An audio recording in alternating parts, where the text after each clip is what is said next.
Hi,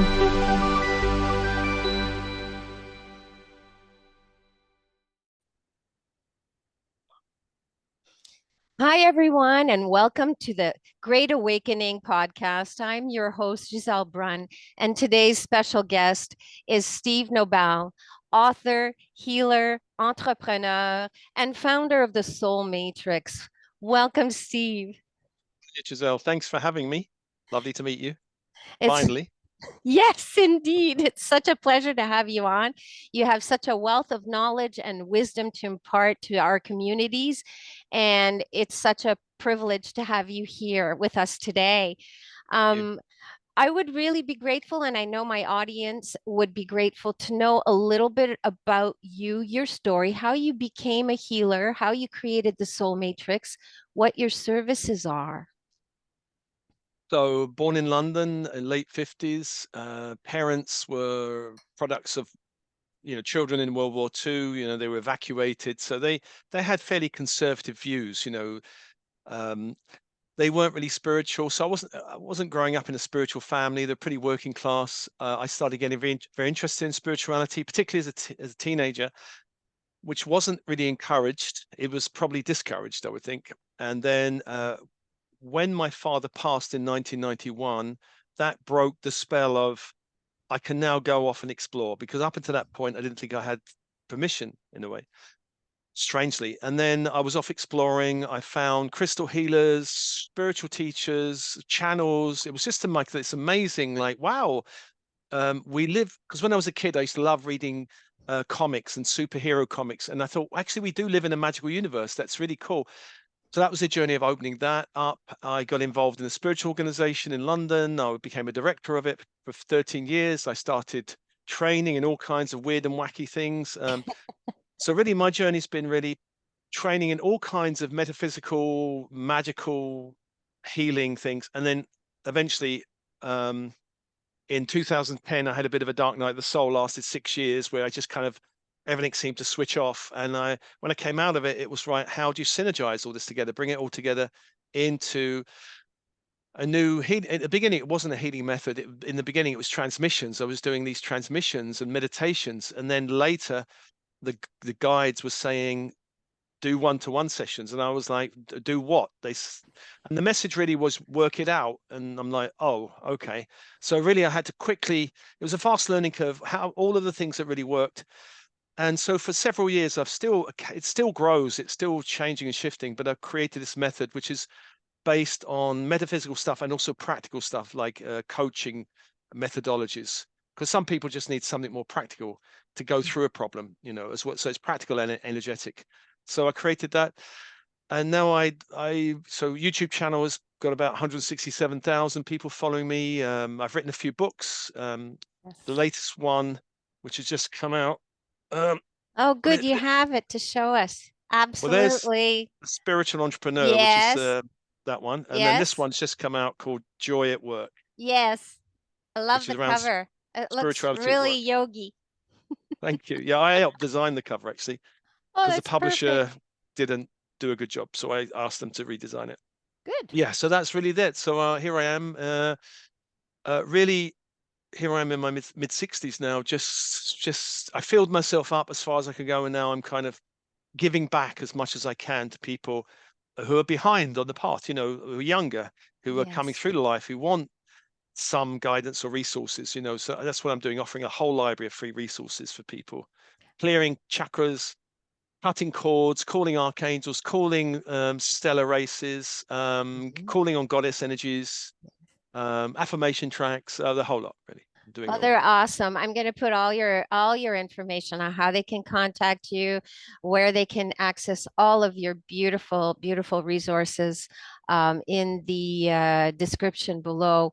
And Steve, we're in a great awakening. The energies are so, so strong right now, and I think I speak for myself, but I'm sure you probably can appreciate that they're going to get exponentially more intense as we progress through this year.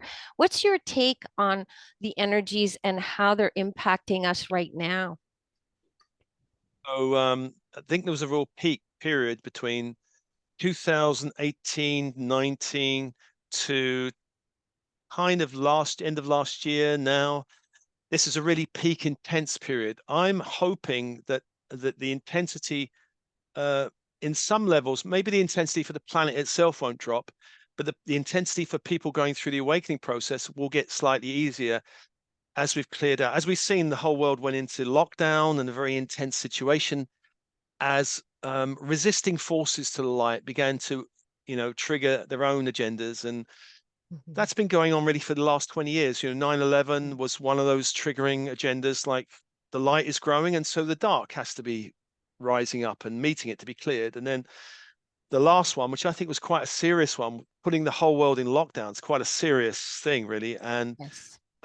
there are agendas behind that will be pushed, and they're being neutralized by light forces, as far as I can see. So really, we're in this time of intensity, but really, there's been timelines opening up now for a while of Mhm. choice. Mhm. And the timelines are ones of light and higher frequency that go to a higher new earth, and Mhm. ones of lower frequency that kind of go down to more tyranny, control, dark AI, all of that kind of stuff. So Yeah. people have a choice. Mhm. And a lot of people are not aware. At Starseeds, and people waking up are aware there's a choice, and they are doing Yes. everything they can to keep their vibration high to choose the highest path. But the vast majority of people on the planet have probably got no idea. They're kind of sailing on, going, Yeah. we don't know what's going on. We read the newspapers, and they have no idea. But at a soul level, Mhm. those people have kind of chosen to continue. There is growth in darkness. It's not like there is no growth in darkness. This is why we choose dense places, because there is growth in it. Mhm. There's probably a lot more growth in dense places than there are in the light places. The light places are very enjoyable. The light dimensions where you can be unicorns and butterflies and light beings and light temples and angelic beings. But really, to really know if you're really embodying the light, challenge is quite a good thing, because if you're challenged, Mhm. it's not, yeah, I have light. It's the moments of intense challenge. You go, oh my Mhm. goodness, I have to choose this 100%. Which is why when I went in my dark night of the soul, it was really experiencing darkness for 6 years. Coming Mhm. out of it was like, you know what? I'm going to choose this journey now 100% because I've Yeah. seen the other side. I don't want that. I want the light. Believe me, I feel you completely. My dark night of the soul was a 5-year journey. So I completely, when you say that, I am so there with you. It was very, very challenging. But you know what? When you come out on the other side, standing up and standing strong and being in your heart and your light, it makes a big difference because you can share these experiences with others in the hopes that you can help them on their journey when it comes time. And but Yeah. what do you think about this great awakening that we're in? Like, isn't it amazing? Yeah, the Great Awakening, because when I was waking up in the 90s, there was not really a lot of people around, well, certainly when I was growing up in the 70s and 80s, all of the spiritual people going to India or, Yes. Morocco or somewhere, and it wasn't a lot happening here. There was a few Osho centers around, but not a lot happening here. Now, the Great Mhm. Awakening really is happening on every continent. Some places stronger than others. Yes. I do think where I'm living in England is a strong place of awakening. I think places in the Mhm. Americas, North Yes. America, Canada, and America Hmm. is a strong place of awakening. North America itself is a place of, at the moment, people in America, the USA, are going through a place of light, incredible light and darkness, because that's Oh yeah. the challenge of America. You can see that politically. Yes. Canada also has been going through its challenges, Trudeau and all of that, all of the truckers. And so it's Yep. not like, but generally, Canada has been a kind of lighter, nicer place. You don't have mass shootings or any of those kind of things are going on there quite so We much. hope. Yeah, you haven't had any of that. But so North America's been the center. Mhm. USA's been the center of intense light. Most Yes. spiritual teachers' channels are in America, and Hmm. there's a lot of very young souls in America who are really still learning. Hmm. They're interested in the guns and the divisions and the us and them. Yeah. All of that's going on, and they're learning and growing. Every soul is learning Yeah. and growing. Everyone on the great soul's journey will go through periods of darkness and learn. We're learning different things, and but for star seeds and light workers, we look at the world and we go, the world's a bit insane, really. It's kind of a bit crazy. Wake up quicker. Wake up Oh quicker. yeah, So especially those of the especially individuals that have been around for a long time and they've been awake. They know. and then, and they've mastered themselves, and they're just they're coasting and they're laughing at all this drama because it's unfolding. And you kind of have to take a back seat and a step back and just let it unfold, because this too shall pass, I think. And for me, that's I don't have time for that kind of nonsense. I just like to sit back and just let it play out, and be the best version of myself that I can be. And I think that that's the message that your work resonates so much with me in my heart, Steve, is because of that. Well, I think, we're moving up in frequency scales, and Hmm. 3D, the 3D world, the conventional world, is full of drama, distractions, Yes. addictions, conflicts. And the news, if you read the news is the 3D drama. Yes. I used to kind of read the headlines, but now I'm almost giving up. Like, I can't even be bothered with it. No. 4D is really where we start learning about the astral planes, about energy, about vision boarding, about manifesting. But 5D, which is where the planet's going, and where a lot of starseeds want to anchor themselves in, Hmm. is a place of high frequency love, safety. So in 5D, if you anchor in 5D, you can move through this world safely. You're Hmm. not Yeah. touched by the 3D dangers, because the 3D world itself is dangerous. Yeah. If you're anchored in that world, it's a dangerous world. But you can be in the world but not of the world. Was it Jesus the Abs. Christ who said that? Be in the That's world but not of right. the world. Be in a different world. So be in this world. Exactly. Enjoy the world, the sunshine, the flowers, the sea.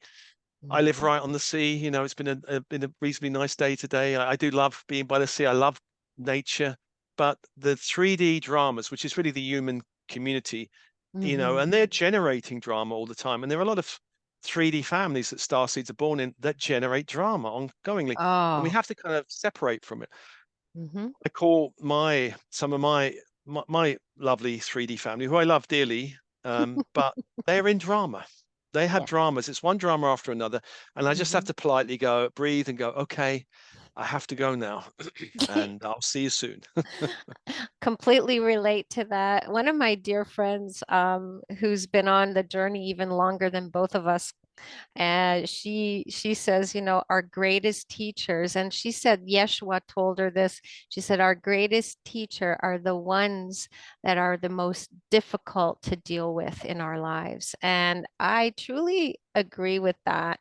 That because she's been connected to Yeshua her whole life, and he taught her quite well about all these things. And some of them, he's got a great sense of humor. I was like, Yeah. you know, she said that, when you're going through some difficult times, you just pretend they're 2 years old and treat them like that. Yeah. Most wounded beings have wounded children. And That's her taught. That's her yeah, teaching. the narcissists have the most wounded of all. I think with Yes. challenging people and challenging Hmm. situations, Yeah. there are some challenging people and situations we have to know, we have to embrace this, we have to move through it, we Hmm. have to go through it. But there will Absolutely. come a time where we know, you know what, I'm done, I'm done, I'm done. Thank you for the lesson. And they always present a lesson or a teaching.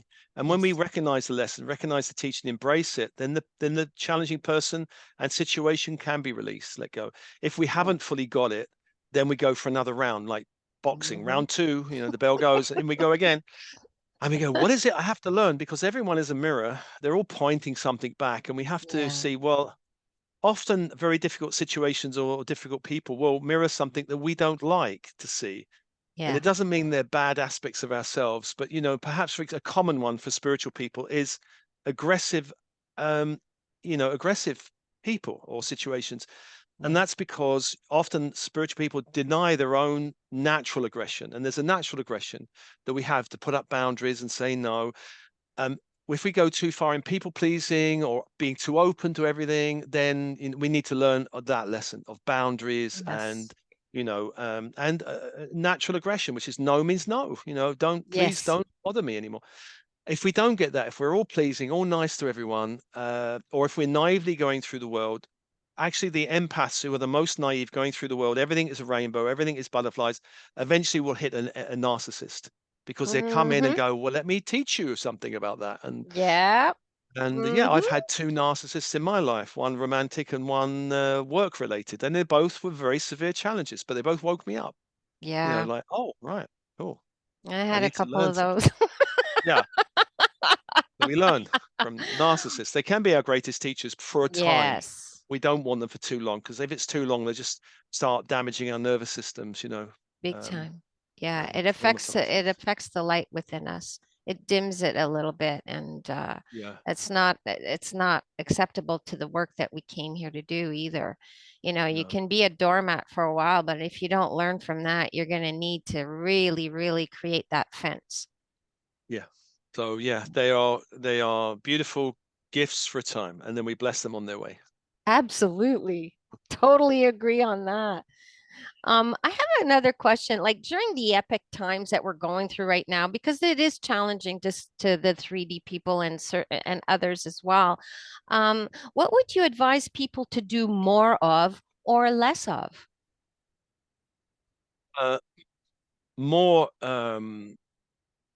well, everyone is unique and everyone has Hmm. different needs, but I would say generally, Hmm. starseeds need more space, more, I mean, safety, which can be done in meditation. You've got to feel safe on your inner worlds before you Hmm. can feel safe on the outer world. So meditation is a great way. Meditation, silence, those things are good. Getting in touch with your core needs. What do you really need? Hmm. What do you really desire or dream in the world? Hmm. What's the, I mean, needs have to come first. What do you need? If you need safety and you don't have it, you can't dream. If you need, stability, you don't have it, dreaming becomes a little bit more difficult. So needs, getting your needs met, and then knowing what they are and going, I, it's okay for me to have my needs met, Hmm. and really getting in touch with values and dreams. What do I really think is meaningful and important for me in the world? So, for example, for me, community is very important. Growth and learning is very important. I will learn something every day. Yeah. Community is important, so I created an online community network, which is free to join. Um, Creativity is important. Self-expression is important. Spirituality is important. So all those things have to be met for us to be really on our path. So really, space, silence, meditation, get in touch with your needs, value streams. Nature is a great way of doing it. If you feel Hmm. discombobulated, go into nature. Trees are very grounding. Hmm. Mountains, wild areas are very healing. So if you don't find any solace in the community around you, take the car or go out into a wild area. I mean, in London, I'm not in London anymore, but we have a beautiful park, Hampstead Heath. I used to go there often, just walk with the Hmm. trees, get Yeah. out in nature, speak with the butterflies, let the birds inspire you. And also music. And, I like music, I like poetry. Inspiration for me is important. So I think it's important Mhm. for a lot of people. Yes. If inspiration is important, embrace it, find inspiration in everything, books, music, everything.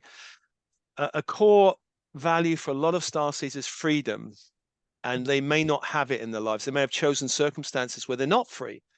So they have to embrace the lessons, a bit like the narcissist, embrace the lesson of constriction and contraction. And then what would more space, more freedom feel like for you mentally, emotionally, physically? Mhm. If you can imagine it, eventually you can experience it. If you can't imagine it, you can't really have it. And do you deserve it? Do you need permission for it? No. In the name of the Mother, the Daughter, and the Holy, whatever, you have full permission now to have complete freedom. There you are. You have the blessing. That is so true, though. Imagination is so important. I mean, when you're a child, that's your biggest canvas. Everything is a canvas, right? And Yeah. it's just fun. And I think we've lost what fun means in some ways. And I'm guilty of it too. Like, I mean, I think that the trials and tribulations of the last few years have taught us that we need to bring back fun that has been constricted. So, you Ah, know, dance more, hug a tree. That's my thing, especially in the winter. But now, today, in my home, it's 26 degrees Celsius, which is about 80 something. Yeah, it's very hot, and they don't turn the air conditioning on until June oh, 1st. Yeah, we have. it's I a thought Canada central was the control. land of We snow and ice. Yeah, yeah, yeah. We did have our snow and our cold because, yes, definitely things have gotten colder in the winters, but we can get an early summer, and outside is really sunny and hot and noisy too. But Oh, well, lovely. Oh, it's oh nice to have yeah, sun. I'm in the city, unfortunately. My parents are in the Laurentian Mountains, which is north of Montreal, in a valley. Uh, it's completely it's our native land, our the native Iroquois and Algonquin territory before. So my dad grew up there. It's beautiful. I miss it, but things take time. And I Yeah, think that this is a game of patience. Steve, what do you think? You think we're being taught a lot of patience right now? we are. And I'll go back to the imagination because Yeah. imagination as children, we are highly imaginative. Children are highly imaginative. They're not always taught or encouraged to be that way in families. Some families want them to close that down. What use is your imagination? Stop daydreaming. Schools, I remember at school, are you daydreaming, looking out the window? Pay attention. Might throw a chalk at you. In the old days, blackboards and chalks. Don't have to have that now. Yeah. Anyway, we're not. I used to be very imaginative, and it started closing down. It started to be logical and left-brained, and I kind of lost my imagination a bit. And I remember every night before I lost it, going to bed, always dreaming about things. And I think the imagination can get hijacked by media, TV, dark Mhm. films, dark newspapers, all of this stuff. And we start imagining things which are Mhm. nonsense. We have to Yeah. be careful, especially Yeah. if you're sensitive, not to allow your imagination to be hijacked. Yes. Reclaim your imagination because the imagination is the gateway to fun. If you can, Hmm. and if you can imagine it, you can create it, really. Yes. The imagination, and certainly people are doing inner journeys. Mm. People say, am I just imagining this? And I would say the imagination is the gateway. Go through it, you Yeah. know. And there's a difference between imagination, dreaming, and fantasy. Fantasy is a running away from reality. And a lot Hmm. of people run into fantasy, video games and everything. They don't want to create it. They want to run away from something more painful. Yes. Whereas imagination, I want to move towards something. I want to create this. I want to create this kind of world. Mhm. That's different. And fun.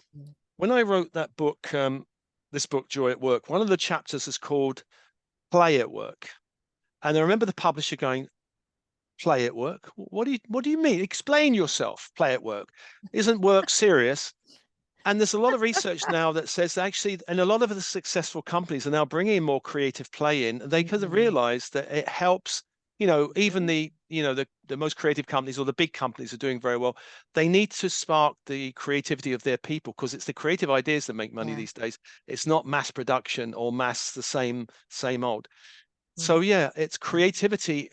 When I was growing up, I ditched art for science, and it was the Mhm. worst mistake I made because I thought science is probably going to get me far, and it got me nowhere. And art, which was the thing that I most liked, I Yeah. kind of had to re-embrace. Yeah. So yeah, Yeah. and I've met a lot of people have actually ditched their creative sides because they think Yeah. that won't get me far in life.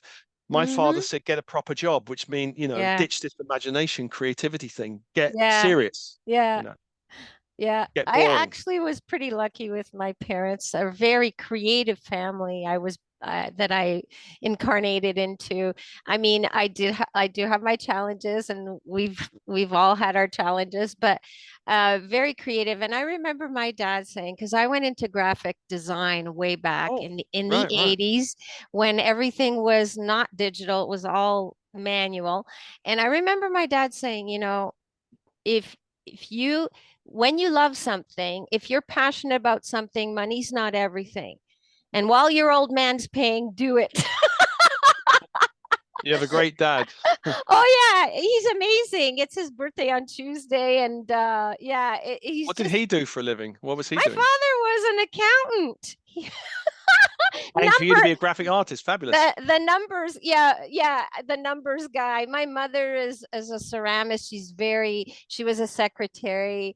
But my parents actually are very creative. My dad builds things. He makes beautiful furniture, and All right. he makes bird houses that you don't put outside because they're too nice. Oh, He's done I some want one. amazing stuff. Oh, I should show you my Bavarian one. You would want it in a heartbeat. Yeah, he made a Fred Flintstone one, Steve, that you would just Oh, I die for. love the Flintstones. I I love know. them. No, Yeah, you yeah, would I love love them. that one.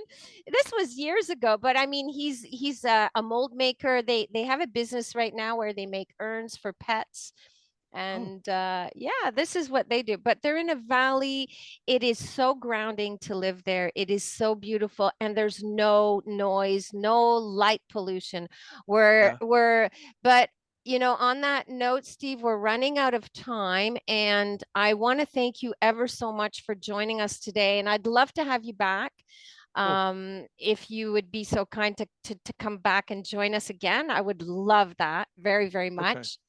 But cool. thank you so much for your wisdom and all of your knowledge. And thank you for sharing it with everyone today. Thank you so Thank you, much. Giselle. Thanks, everyone. Bye. Thanks. Lots of love. Bye.